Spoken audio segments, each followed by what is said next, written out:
para sa mga nag-aabang ng Civil Service Examination para sa 2024. Ayan, meron akong schedule mga ka-vlogs. Yan ang ating pag-uusapan sa video na to. Hold up.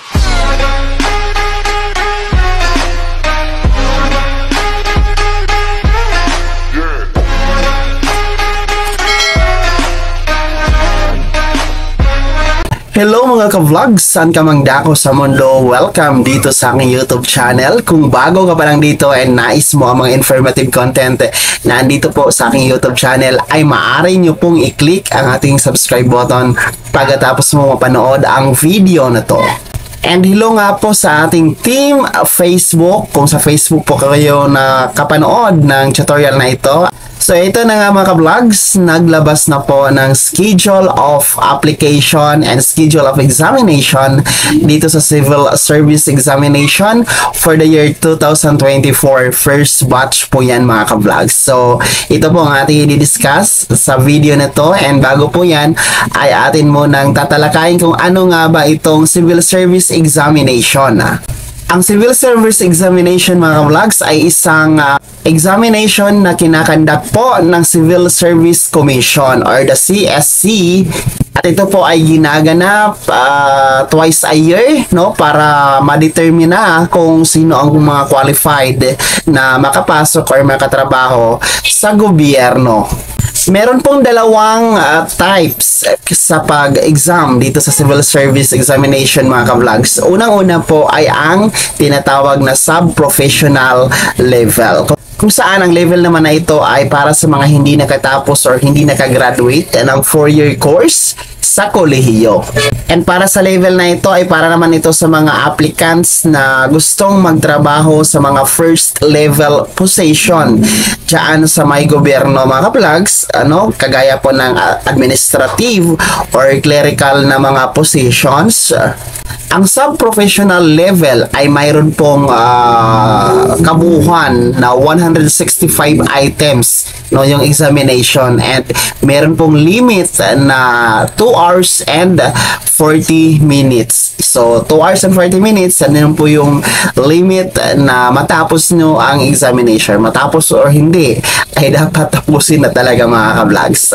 Dito naman sa sub-professional level ay meron pong 4 na covers yung exam. Number 1 po ay ang general information, kasunod ang clerical operations, and English and mathematics. Pangalawang types of examination sa civil service mga ka-vlogs ay ang tinatawag natin na professional level, kung saan ang level naman na ito ay para sa mga nakapagtapos or nag-graduate ng 4-year course sa kolehiyo.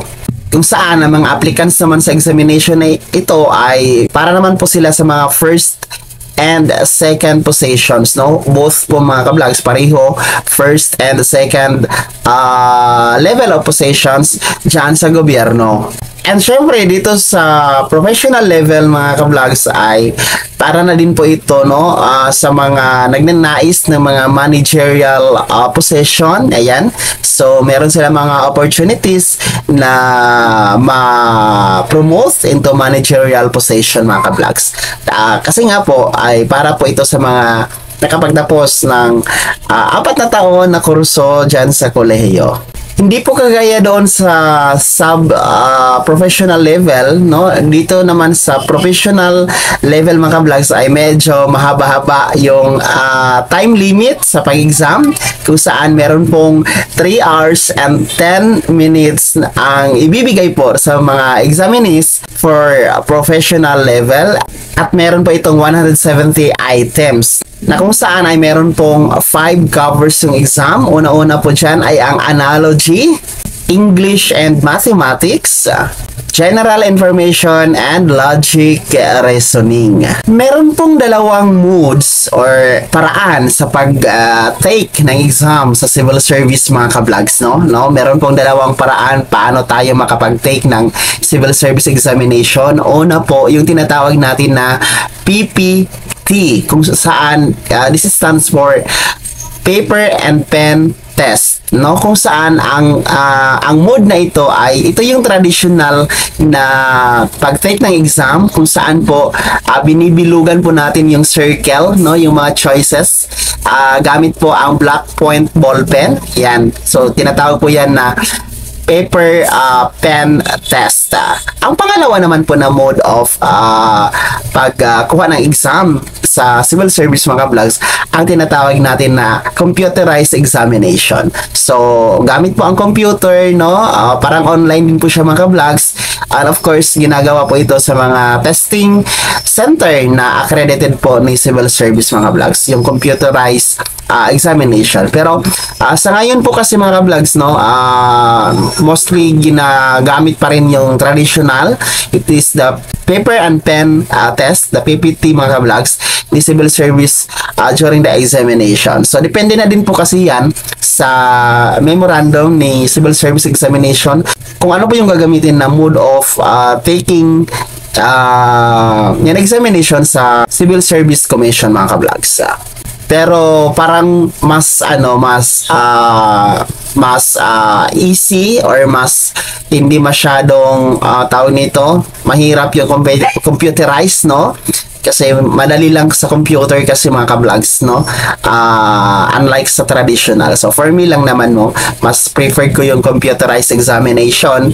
Then the traditional one, yung paper and pen test.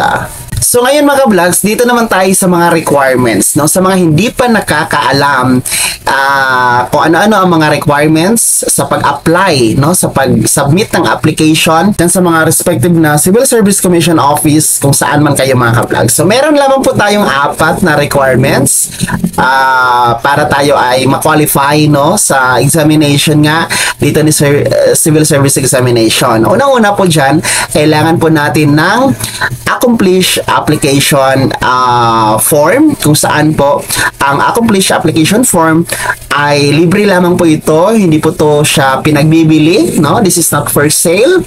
Wala pong bayad po to mga ka-vlogs, no?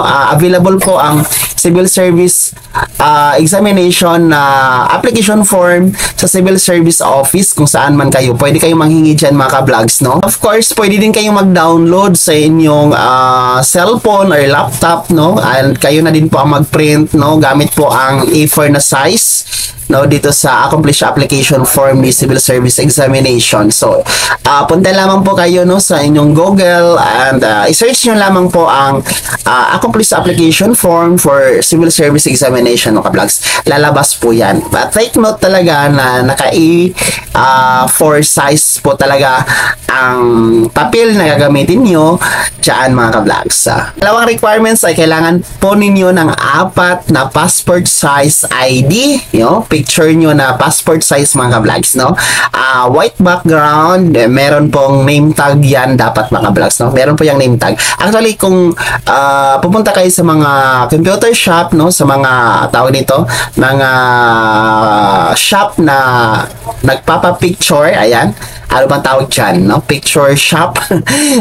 Alam na nila mga ka-vlogs, no, yung tinatawag natin na passport size for Civil Service Examination, no? Alam na nila yan kasi standard yan nationwide po. Pangatlong requirements, kailangan po natin ng isang valid ID, original and photocopy. So sa valid ID naman, no, pwede po ang SSS UMID ID, postal ID, national ID, driver's license, passport, voter certification, pwede din po, no, kung wala kayo niyan mga ka-vlog, so pwede naman po ang NBI clearance, police clearance, the TIN ID, PhilHealth ID, the tawag dito, loyalty card or loyalty ID ni Pag-ibig. Po pwede yan mga ka-vlogs kung wala kayong mga primary ID. Po pwede naman po ang mga secondary ID, original and photocopy. And ang last na requirements mga vlogs ay magdala po kayo ng inyong bayad. Kasi hindi naman po libre ang pag-exam kay civil service. Meron pong bayad na worth 500 pesos, no, sa pagkuha ng exam kay civil service mga vlogs. So 500 pesos ang bayad, hindi na po yan lalagpas. So standard po yan, uniform po yan nationwide na 500 talaga ang bayad sa pagkuha ng civil service examination. So yun lang po ang apat na requirements mga ka-vlogs sa pagkuha ng examination kay civil service. And sa mga nagtatanong kung kailan nga po ba ang pag-file ng application, no? Kailan po ba mag-submit ang application sa inyong civil service office? Magsisimula na po siya mga ka-vlogs ngayong November 20, 2023 hanggang January 3, 2023. So, take note, ang application po, ang submission ng application for your civil service examination for 2024 first batch ay magsisimula November 20, 2023 at magtatapos January 3, 2024. And ang examination schedule naman mga ka-vlogs ay mangyayari po ngayong March 3, 2024. So take note, March 3, 2024 ang examination for civil service exam for first batch for the year 2024. So ayan na po mga ka-vlogs, sa mga hindi po nakahabol last examination, hindi nakahabol last application, no, for this year 2023, ayan na po, pagkakataon nyo na po na makatake ng exam for 2024. So good luck po sa inyo and congratulations nga pala sa mga lahat ng pumasa. Ayan, meron pong mga pumasa, no, na ating mga viewers and subscribers, no, mga nag-comment sa ating mga last videos, no, mga pumasa daw sila sa 2023 civil service examination. Ayan, congratulations po sa inyo mga ka-vlogs. Ayan, I'm happy na pumasa po kayo. Sa mga hindi po nakapasa, ayan, wala naman pong limit po mga ka-vlogs, no? Sky is the limit, ika nga, dito sa civil service examination. Try and try, and malay mo, no? 2024 na yung open door para sa inyo mga ka-vlogs. Good luck, and God bless po sa lahat ng ating mga ka-vlogs na kukuha ng civil service examination.